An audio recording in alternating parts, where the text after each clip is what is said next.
In AI ethics, this is November, and as maybe you all know, we took a vote this month to see what news item people are most interested in talking about, and that is the new AI executive order from the U.S. from the Biden administration. So that will be the topic of conversation today, and we'll start with just a round of introduction. I'll go first. Hi, my name is Ravit. I work in the field of AI ethics. My company is TechBetter, and yeah, I'm also active on LinkedIn. So if you want to follow me there, feel free to do so. And Michael, why don't you go next? Do you want to introduce yourself? Michael is our special guest today. Thank you, Ravid. So my name is Michael Zimba. I'm the executive dean of Malawi Institute of Technology at Malawi University of Science and Technology here in Malawi. But I'm often also engaged by the African Union. I contribute to the continental discussion on artificial intelligence. So earlier this year, we released the technical report on artificial intelligence. At the moment, we are developing a continental strategy. I think that will go a long way in terms of AI governance on the continent. So I was really excited when Prof told me about the discussion, and I was hoping the topic could be the executive order, and it really happened that it is the topic under discussion. There are very interesting points there. I think I'll talk about this later when we start discussing the executive order. Thank you. Perfect. Josh, do you want to go next? Sure. I'm Josh Scarpino. I'm the leader of security compliance at Trust Engine, which is a fintech, and then I'm also founder of Assess Intelligence, which is a research consultancy around AI ethics and understanding risk from technology. Great to meet everybody. Excellent. Frank, your audio is not working still? Okay. Well, Frank is into cybersecurity. Is that correct? He is a student at, I forgot which university it is, but you're writing your PhD dissertation. Is that right? So writing his PhD dissertation on cyberpsychology and really interested in the interaction between AI and our psychological composition. Is that a fair description of your work? I don't know if there's anything I can do to enable your sound, Frank. Do you want to maybe go in and out, see if that helps? Okay. So while Frank is doing that, I'll start us off by just going over a really high level overview of the executive order itself. Let me share my screen, which looks to be more complicated than I thought it was gonna be. Why is sharing screen always more complicated? Oh, here we go. Okay. Spoke too soon. Okay. Yeah, here we go. So this is a summary that I made. Can you see my screen? Is it working? Yes? Josh, can you see the screen? I cannot see anything but us. Not yet. Okay. Okay. I'm getting a message that it is shared, so I'm going to continue as if it's shared, but I'm going to try to do this review so that it makes sense even to people who cannot see my screen. Yeah, so what is an executive order? Maybe people who are not from the US want to start with that. So it's a law in the sense that it is binding, but it's not like a law in the sense that it's coming from the president. So these are directives that the president gets to make, even though it hasn't gone through the usual regulatory process. There are circumstances in which it is allowed. And on October 30th, we got this new AI executive order. I think it's the fourth. Yeah, it's the fourth executive order in the US about AI, but it is the most detailed one. It is very long. So I made this summary that you can also find on my website. And I'm seeing this message. Okay. Yeah. Okay. What does this executive order really, what is it doing? It's really about what the federal agencies are supposed to do. So like the FTC, NIST, those kind of organizations that are parts of various offices in U.S. administration, and they are in charge of enforcing things and coming up with standards. Here is a really high-level description. So what the executive order is trying to do is establish a government-wide approach by requiring or encouraging those federal agencies to perform various actions. And these are some highlighting principles, but maybe more importantly, I want to say, like, it does have some technology-specific requirements, some for generative AI.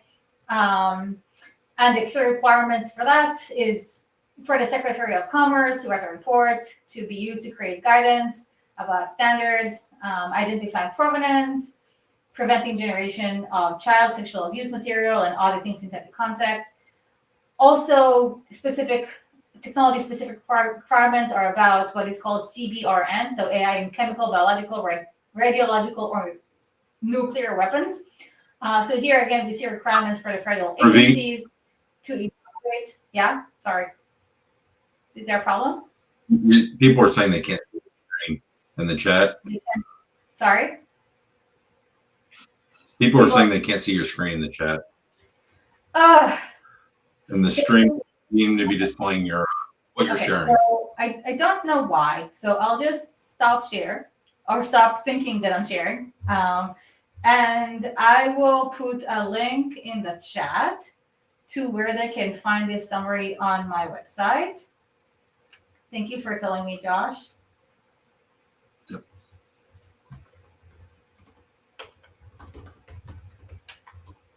Okay. So you can see it. Oh, we have a new person joining us. Okay, we have Frank who's back, and we have Michelle, which can stay deactivated if she wants to. But Frank, is your audio working now? I hope it is. Can you hear me? Oh, okay. Do you want to add something to your introduction to what I said before? No, I think that was good. Yeah, I'm at Norfolk State University, Cybersecology.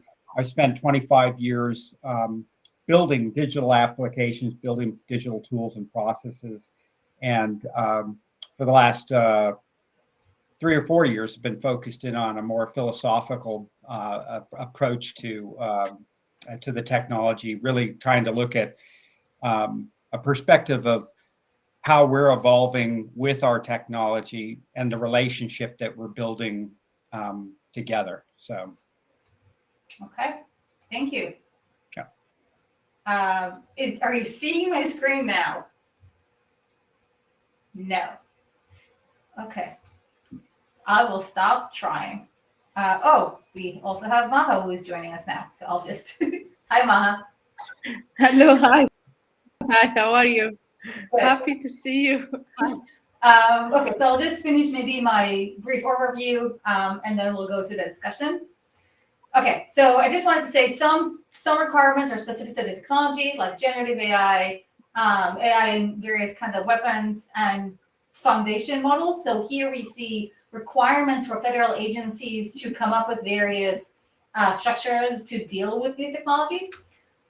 Then we have various requirements regarding risk mitigation with a focus on supporting workers, protecting civil rights, protecting consumers, patients, passengers, and students, and protecting privacy. And here, the main thing is that agencies are either required or encouraged to use their authority to promote protection of those things. When it comes to AI, there's a special highlighting of problems about AI discrimination. The third thing is harnessing AI's power. So here we want to leverage opportunities. And the emphasis is promoting innovation and competition, advancing federal government use of AI, and strengthening American leadership abroad. So these are some highlights. And Michael, do you want to maybe go first? And then Maha, since you didn't have a chance to introduce yourself, maybe you go after Michael and start with introducing yourself. But first, Michael, any thoughts about this executive order? Thank you very much. So I went through the text of the executive order, and as you said, it really is comprehensive. But what caught my attention are three things. The first one is where it is talking of establishing a White House AI Council. I think that's very brilliant. It puts in place some structures for governance, which is commendable. I should be quick to add that a lot of countries are looking up to this in terms of models of governance, even in technology. So I think the document itself is bringing together some true guidance in terms of how the governance could be, and I'll bring the governance closer to the White House in terms of this council. It's very commendable of the executive order. Then the second issue I noted is the National AI Research Resource. So they are putting together a mechanism of funding and resourcing some initiatives on AI. Again, that's a brilliant complement to the governance structure. Then they go further to bring forward some tools. For example, they are proposing of guidance for agencies and how to use the AI. So those are operational tools or guidance on operational tools. I think that's also a good idea. And finally, the mention of new standards for AI safety and security. I think all in all, it gives very meaningful suggestions. So we'll look forward to its implementation. Putting together a brilliant document is one thing. Implementing the document is another. So we'll be looking forward to agencies in the U.S. government, how they comply to this executive order.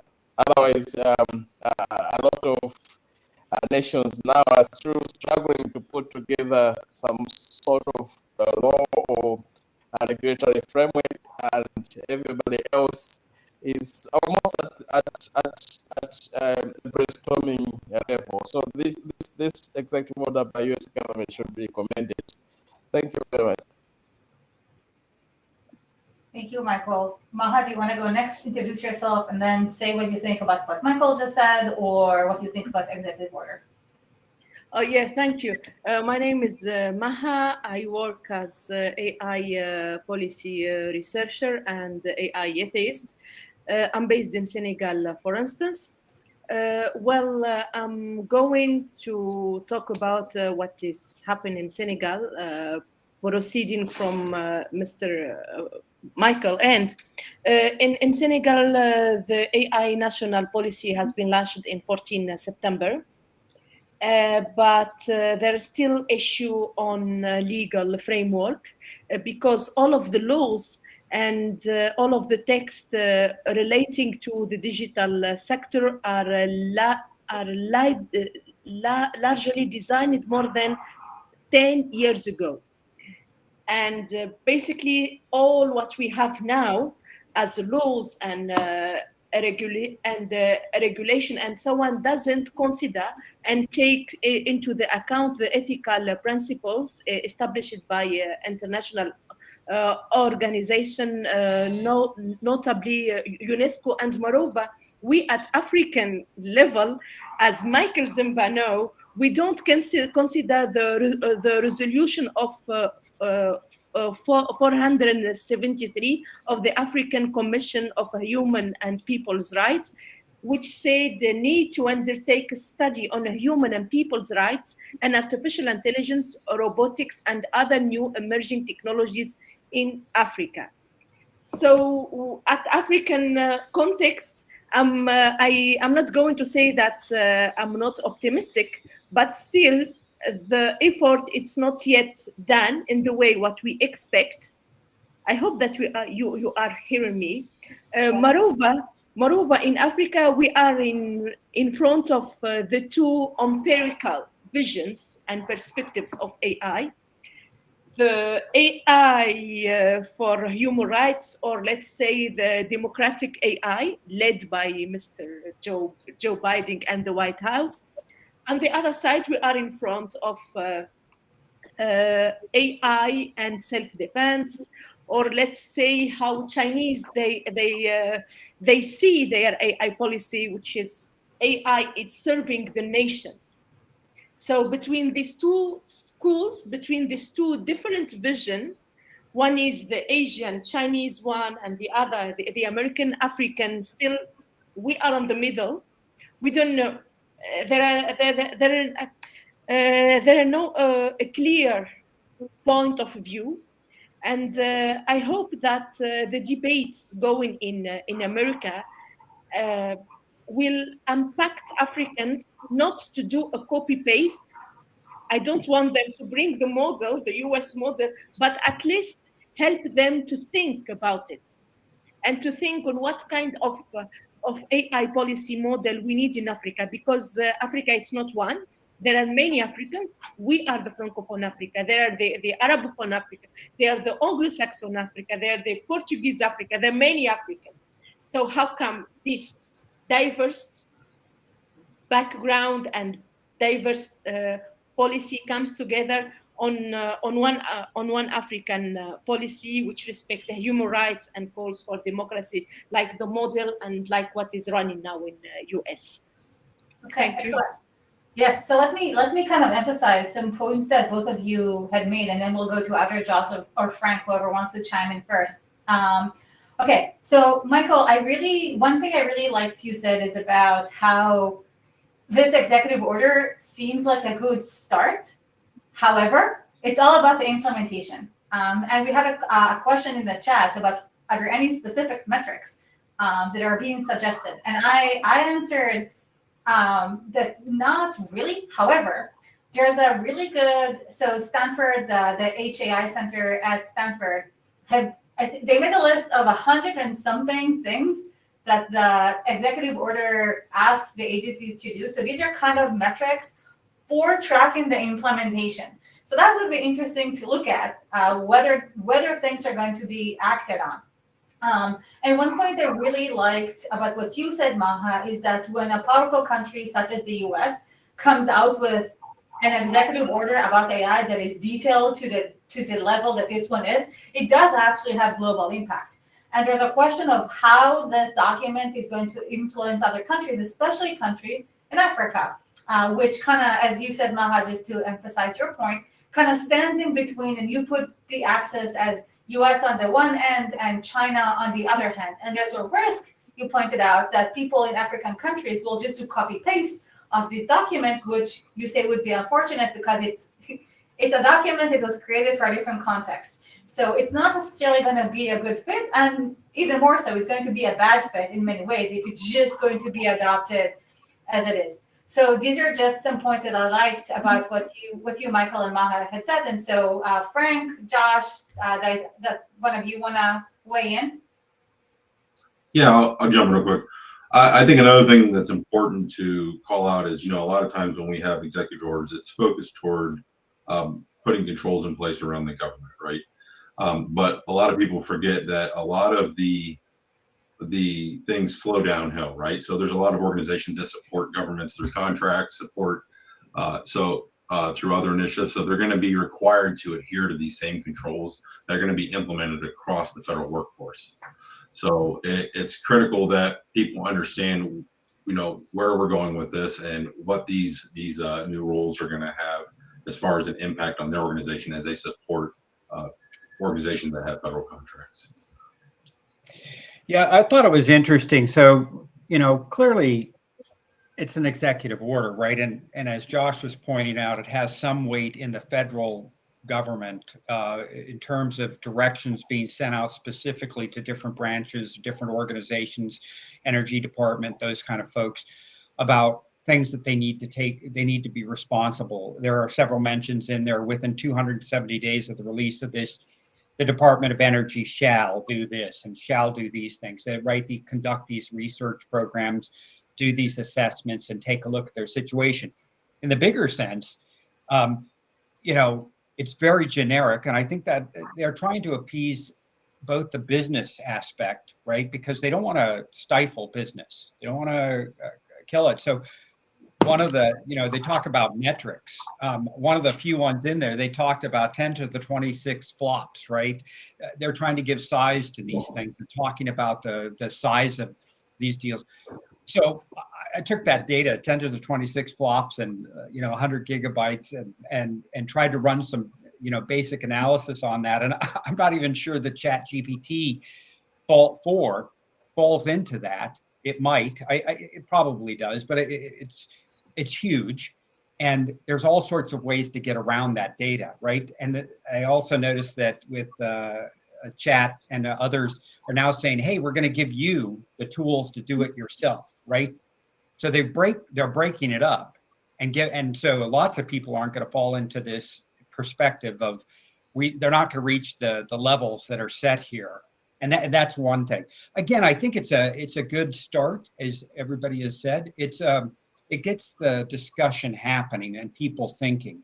But as Maha's pointed out as well, this is for the United States. And while that carries some weight, I think I posted today that Germany, France, and Italy have come up, you know, outside of the EU, have decided that they've already formed their, you know, a perspective of how they're going to deal with AI going forward. So anyway, I think it's a good start. It clearly, to my view, tries to balance business while sending a message that the government cares about privacy and security and those kind of things, but there's no teeth to it, and there's little to it. I mean, they talk about dual foundation systems, which basically are anything. A tool that might be used for one thing, we might put a tool out for one perspective, but if somebody determines that it could be corrupted and done another, for used for something bad, right? I mean, we have the same thing with our cars. Our cars we're supposed to drive them on the highway, but if I want to, I could use my car to transport stolen goods and run people over. That's a dual function system. Yeah. So interesting. Thank you. Okay, I'll say some points that I liked from you, Josh and Frank, and then we'll do maybe another round. Oh, I'll say my opinion too. Okay, Josh, I really liked how you emphasized the impact that this executive order might have on the government. I think for me, one of the concerns with this executive order, you know, people say, wow, you know, it's so extensive, it does so many things. But to me, I think immediately, does it though? Does it do many things? Because really, it just says I mean, there's a voice in me that says, because really all this does is tell some government agencies to write some documents. How is that going to change reality? And I think your point, Josh, maybe speaks to that by saying, you need to think about all the trickle-down effects that this can have and how, for example, it can impact contracts with vendors, for example. So that's something I really liked in your context. And yeah, Frank, I really liked how you drew attention to some of the details of the document and how the document does try to put some accountability in place by saying, in 270 days, this agency must have this, must have that. And yet, I liked how you said it still kind of seems toothless. And so for me, I think, when I saw this document, on the one hand, I thought, what does this document do? It signals to me that the administration is serious, right? Because they obviously have put a lot of thought and a lot of effort into this. So this already is a helpful signal. Also, when I see agencies such as NIST, the National Institute for Standards and Technology, that's the institute that makes standards about AI. There are so many things that they should be doing, and I've already seen from public statements that this is put out. They're putting it in motion and starting to do things. Yet, I think we just don't really have the time to wait until all those documents are written, because the harm that AI is doing is happening right now. Right now it's happening, especially with the tools that are free, such as generative AI tools. And it just makes me really worried. We just don't have the time. And of course, this is the pace of regulation, and yet also the heart of this happening still. Okay, so we have 4 minutes left. Why don't we do another round of kind of like quick closing statements, starting with Michael? My closing statement, you have already written on the chat. They have to put metrics into this document. So the charged institutions or agencies within the government, they have to put in some measures that we can use to assess the impact. Otherwise, the political statement and the message of goodwill has been said by the government, but that's not good enough. We have to measure what is our progress. So the metrics that are missing within the document, the change agencies should develop them as soon as possible. Otherwise, it will be just a political statement. Thank you. Thank you. Maha, how about you? Final thoughts. Yes, as Michael and you all said about measurements, and for me, what I think is I'm looking for an inclusive debate in the continent about AI in US and measurements and law and legal framework, what we can learn and what we can do from all what is happening now. This is to avoid the copy-paste phenomenon. I think it's better to debate it and learn from it. Yeah, I mean, especially given the point that I think it was you who raised before, that the approach of also, starting to formulate documents from scratch, not taking into account what other countries have been doing, also is not ideal. Yeah, it's true, because the issue is now like it's the same thing in Senegal and Tunisia and many north and francophone countries in Africa. Their issues now is with the legal framework. The countries have the willingness for AI national policy, but the issue is still with the framework, with the legal part. Plus, they are facing another challenge of governance model, because we are francophone, we are using le modèle jacobin de gouvernance, which is a different model from the Anglo-Saxon countries. And open data and talking about open policy, this cannot fit with the inner of centralized model governance that we do have. So I think we need to adapt this new concept, and we need to have an inclusive debate really on the part of framework, because in Senegal till now they didn't finalize the committee which we will go into work on AI ethics laws in the country. And according to some resources, they have been told that till the end of 2024, the committee will start drafting the laws. So this is very complicated, and I hope that they can learn from other countries, and they can learn. We can learn from the Anglophone countries like South Africa, Malawi. They are doing pretty well with the Vendor Hack Proclamation for AI ethics and others. And then we will see what is gonna happen. Thank you. Yeah. Josh, final thoughts? Yep. Yeah, so I think, to your point, we don't have time, right? And I think that one thing to really focus on is we can't wait for the government to get around to developing the regulations that we need to look back to and adhere to, right? As organizations need to ensure that they are doing the proper risk assessments, understanding the technology that they're deploying, and making sure that they have the right people in place to really ensure that there's diverse and multi-stakeholder feedback throughout that process. I think that's the only way that we can ensure that we deploy responsible tech and that the right people are informed in part of that process. So, and I want to give Frank a minute, so I'll shut up now. Yeah, So just a high level, I think the document itself does exactly what an executive order needs to do. States a concern and shows some leadership and direction. So there's that aspect. As a technologist, I think it's pretty weak in the sense of, as others have pointed out, a lack of metrics and real guidance there, but I don't think that's the purpose of the document. So, but I would suggest that obviously we need to go down that path. From as a psychologist point of view, I always say this, the real issue is the people, right? The tool itself can do anything. It can be beneficial, it can do harm.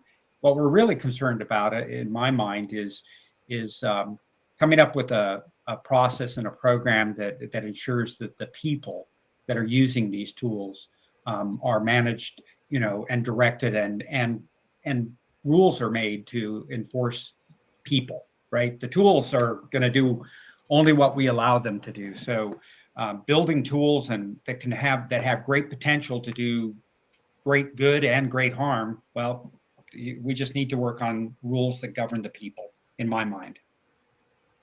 Thank you. Okay, I'll add one final thought myself. Even though I think a lot of us have expressed some skepticism and concern, I want to highlight another comment that, Frank, you've mentioned just was it today or like the last few days, some countries in Europe, forget which ones, also came up with a statement about what they're going to do. And what they said they were going to do is basically leave AI ethics to self-governance, right? I really don't think it's going to work. It's also the approach that the UK has announced. I just don't see how it's going to work. Companies could have done self-governance by now, but they're not doing it. So I don't think it's going to happen. So at least with this executive order, they don't set out this approach. It's really, it's setting up the government to be in a position to enforce the entirety of the law system where it applies to AI. It sets the government to be in a position to do it. So I'm really glad about that development. So we can finish on a positive note. And with that, I'm gonna thank everyone for coming today, and I'm gonna end the stream. So thank you, everyone.